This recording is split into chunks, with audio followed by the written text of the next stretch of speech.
No element mini boss. Let's go. You want to pop a war cry? Want to pop it? Let's go. Lay into it, guys. It's so much damage when you're all spamming launchers. The strongest weapon type in the entire game. I have not talked about this loadout in years. So I featured this video, I think 6 years ago as of recording this, showcasing a build that makes the mag size of your chosen rocket launcher significantly higher. It's like 3.3 repeating times more. I'm not going to redo any math in today's video. You can check out that original one. It's honestly still good to watch if you want to know how this loadout works specifically, but the rundown is this. Star-Spangled Headhunter gives you a 50% chance not to consume ammo when you pop her war cry. That stacks alongside 8-Bit Demo, who only periodically comes along in the weekly shop every once or twice a year.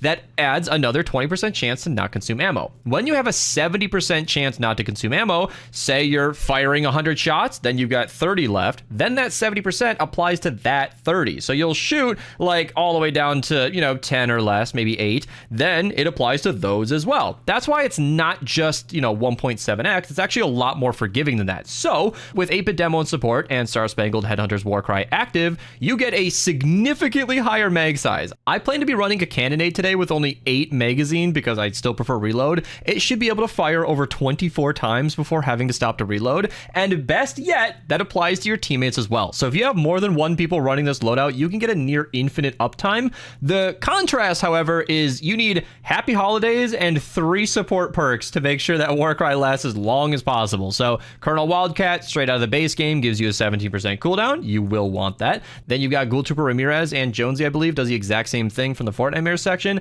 They give you an extra 3 seconds. It does matter. And if you're getting eliminations with Steel Wool Carlos, you can get up to 6 seconds added to your war cry. All of that is very, very important because this whole build revolves around it. And then you could do Chaos Agent if you wanted to reload with your war cry or something, but if you're going to be spamming launchers, I don't know who else is better than Demolitionist Penny. Actually a pretty good pick. And if you wanted to be silly, maybe Crackshot in support, because you're going to be firing enough for that 1% to maybe add up.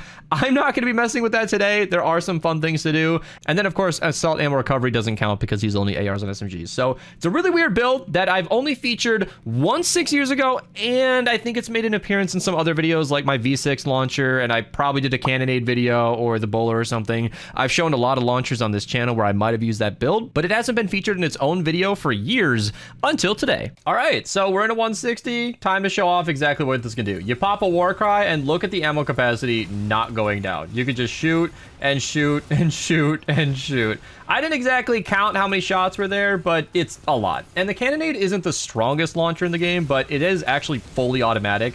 Not terribly accurate, but when you're firing this many shots, it really, really makes up for it. And you wouldn't know that it's a little weaker because everything's just kind of dead. All right, this is going to be a quick clip, but, war cry, smasher, full auto launcher. Yeah, it doesn't take much. I might as well clean up the minions too. Easy. Oh, it's so satisfying. I love it. Smashers go down so easy with this build, but it's so satisfying. Look at that. Look at that damage. If you're running this build with a boom base as well, it goes so far. I think somebody on the team actually has that, so that'll be awesome. I am always keen on eliminating the glowing animals. It's so good for passive farming. I highly recommend it. All right, perfect. I was looking for an encampment this entire mission, and there's one right next to the defense. So we're gonna clean up the smasher, shoot along the edges, and you can see the other launchers from my teammates. Yeah, that war cry affects the entire team. So every single one of us gets all these extra shots. We get to just brute force through all of these bubbles, which is usually not very efficient, especially since launcher ammo is very expensive. But I mean, when you've got this much ammo, it's super easy, barely an inconvenience. Let's set up the defense and get things started. Now, normally I would cut to the rest of the game, but you guys have seemed to really like the base building part of these videos, which is understandable because you guys probably have to build your own missions. So here we go. We are in a water zone. Enemies in water zones do extra damage versus brick. So we're going to be building this out of metal.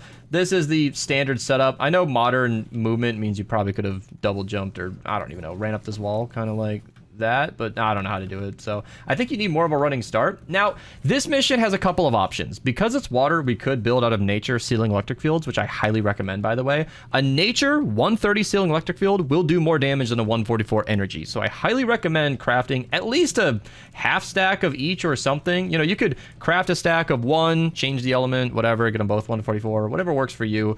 And the alternative is also tire traps. So in a video like this, where I'm kind of trying to showcase the loadout, it does make sense not to rely fully on traps. And you can see that we have a bit of a sloped terrain here. So if we did do electric fields, we're going to be able to build out as far as here and then kind of get stumped. And I know tire traps are just pretty basic, but I mean, they do a good job. So I usually genuinely recommend starting up here. Demon Gamer gave me that tip, actually. I had never thought of it. I'm embarrassed to admit, but yeah, you build the ceiling first and it just snaps right to it. I'm not going to overdo it, probably just a 2 or 3 tile out ring, because I do want us to be the main source of damage. Like, even all the way out here is way too much. Tomato's getting very excited because I don't think we're going to need 1 high traps out there. And then anchoring it somewhere is also very important. So to that build, that's going to get destroyed. You can easily just take brick in this case and then get slowed down by an enemy because it's water and try to connect it. It's a little choppy, but you just don't want an enemy to hit that one key point and then knock it down. Another thing you can always do to further anchor your base is cones. It's a little something. Doesn't do, you know, too much, but it gives it an extra backing. And we can't really put floor traps, so that's kind of it. You know, sound walls on the actual front of it, broadsides facing each other, perfect. It's pretty hard to trap a slope like this, but we have 3 of us running overpowered loadouts with boom base in play. And boom base is really important for those of you who don't know, because it raises your crit rating and your damage. So I am enjoying a 45.5% chance to crit without any totally rocking out. We're running Happy Holidays. So yeah, I've got 2 blue glows, so we can at least start this once, and then I'll get the rest for the next mission. Otherwise, let's hop right into it. Yeah, I used to cut straight to the defense, and I think that makes sense for a gameplay showcase, but you guys like the trapping, so there we go. All right, I'm gonna do Warcry first, and then we'll alternate. So yeah, here we go. I also rebound my keys. So I use 9 on my mouse just because it's easy and I can hit it with my pointer finger, but that would be on my minigun normally. And for whatever reason, years back, I don't know why, Epic moved all of the abilities. They used to be consistently in the same location. Like, for example, minigun would always be on the left, or, you know, grenades would always be in the middle. Stuff like that would be a thing. And then they undid that. I'm not sure. Tomato, you want to pop a Warcry? And see if that perfect goes up. Yeah, and with that kind of teamwork, you can get, like I said, nearly double value out of it. It's so much better. And I think going into this, someone commented, I hope I don't have to burn a bunch of coal. Well, I mean, that's part of the fun with this build, is you kind of don't have to. You get a lot of bang for your buck. You get to triple your ammo usage. It's pretty great. There's another Warcry for everybody. Oh, it's so good. All these smashers. It's like I said, the Cannonade, believe me, it is not that strong of a launcher as far as launchers go. But when it's 144, the element is lined up, and you're using a build like this, you wouldn't know it. You would not know it. A completely valid alternative is the V6 launcher, and that's great. The snowball launcher works really wonderfully for this. The Easter egg launcher, literally any rocket in the game, Tomato, you want to pop that Warcry, is well suited to this build.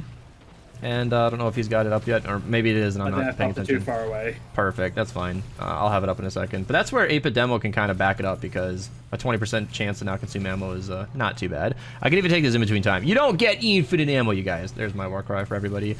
You don't get infinite ammo, but it is kind of nice to at least save 20% and not all the rest of your stuff, because you're going to be using a lot of rockets if you're spamming launchers no matter what you do, but if you're going to be spamming a lot of rockets, might as well get triple value, you know what I mean? I have also seen people, this was something I have not done too much of myself, but in regular shotgun loadouts, in Toy Rocket Out builds, that is. You got another Warcry for me? Is that up right now? 3 seconds? Yeah, it's like I've been saying, it's almost infinite uptime, but it's pretty good. And I missed his other one, so we were a little bit misaligned, but I've seen people use Star Spangled in the support of a shotgun loadout. If you're using Buckshot Raptor and Toy Rockin' Out, you can get a bunch of extra ammo from that, which is really, really good. Even in support, if you're laying into a mini-boss with a shotgun, that goes a long way. That goes a very long way, and it makes a big deal. And elephant in the room that I have not even discussed is Warcry boosts your attack speed and damage. Like, it's actually really good just anyway. So not only are we getting this huge boost in ammo, but we're getting damage and fire rate. Maybe it's not fire rate. It is fire rate? I always forget. You know, I'm going to check it in 10 seconds here because I hate not knowing things. I've got myself mixed up once because the weapon damage increase is not minigun damage. So I used to say that, like, it would boost your minigun damage, but it does not. So let's check this together and remind ourselves here. So Warcry gives you a 45% weapon damage bonus and 30% fire rate. That's crazy. That's so good. So as much as I've been softening the blow and saying this weapon's not that strong, well, when you're doing 45% extra damage, it sure adds up. All right, second wave begins. Now, I got a little treat for you guys. I have a Jabberwocky on deck. I'm going to use up the durability of this cannonade because I don't like having half a weapon in my inventory. If it's this low, I might as well finish it up. You can tell these launchers were not designed, durability-wise, to be used this much. It's pretty easy to go through them. This is obviously, I mean, it's a budget launcher build, but you're still using a launcher. To anybody who's ever done Pokemon Go PvP, a budget Master League build, budget Master League team, still involves maxing out Pokemon. Like, it's still gonna be a lot, but it's a lot less. You know, I'm gonna bring this straight until it's about to break, because you can't drop weapons anymore. You can't drop items, and you kind of have to farm for yourself. So when it gets low enough like that, it's usually best to just recycle for that little bit that you can get. And then in this case, I'm just gonna swap to the next launcher. So I'm gonna pop another Warcry here. I think I just overlapped with him. Chrome Husks are kind of a thing. I have not finished the quest line as of recording this, but Jabberwocky, one of the strongest, not just launchers, straight up one of the strongest weapons in the entire game, really, really benefits from this build. So I've shown the extreme of the cannonade and how much extra ammo you get out of that. What do we got? No element mini boss. Let's go. You want to pop a Warcry? Want to pop it? Let's go. Lay to it, guys. It's so much damage when you're all spamming launchers. The strongest weapon type in the entire game.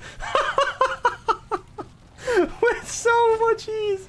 Oh my gosh, the strongest weapon of the game with significantly increased, you know, fire rate, mag size. When you're using the Jabberwocky, a weapon that is balanced-ish around the idea of having to reload after every shot, and you no longer have to reload, you realize that the Jabberwocky actually does have a fire rate. It's something that's easy to miss, but if you go into the, let's see, right here, yeah, the fire rate on the left-hand side is 0.97. So normally you would long not see that, having reloading the weapon being more than that, but in this case it actually comes up, kind of like the Jack's Revenge back when that weapon released with a mag size perk and you could craft it with mag size for a little bit. I still have a copy of that, but anyway, yeah, the Jabberwocky is incredibly strong just normally. I've got tons of videos on this. I'll link some of them down below, but yeah, it pairs really well with this build. So it's most dramatic and coolest to show off this loadout with a high mag size launcher where you can spam it, spam it, spam it. You got another Warcry, or is it already up?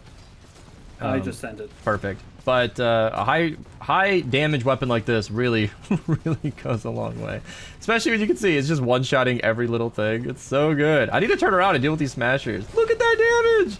What the f is that damage, my guy? It's so good. What's happening here and why I'm standing here watching it is when you shoot the Jabberwocky, it explodes, and then it explodes into extra balls of damage that all do the exact same amount as the original shot, which is crazy. That's so much. You are quadrupling your total damage out just by having those extra balls hit the target. Now, they don't always hit the same target. That's part of the balance, but right there, it is completely unnecessary for me to shoot that extra shot. Like, you just don't need to. And yeah, you're gonna have to lead your shot sometimes. It's not a perfect, easy to use weapon, but you could see the damage more than pays for itself, and is a great weapon to showcase such an awesome loadout. So I'm glad to record this. I'm gonna start the outro a little early because, like I said, I haven't specifically featured this build in like 6 years. I think the one video I made on it was fine. I think I did a good job showing it off and explaining the math and the mechanics of what's happening here, but I just wanted to record a bunch of videos, get them back up on the channel, revive things a little bit, and this came to mind because it's awesome. You know, every time I see 8-Bit Demo, every time Star Spangled Headhunter comes around. At the time of recording this, I hope I get this video out early so this doesn't date itself, but at the time of recording this, Star Spangled Headhunter should be around the corner.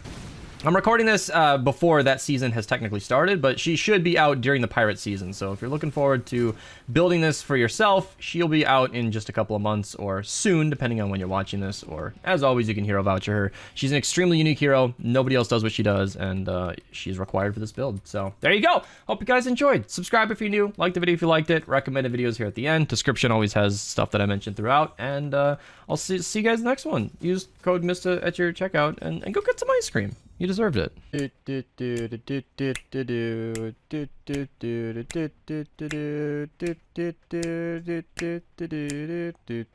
And then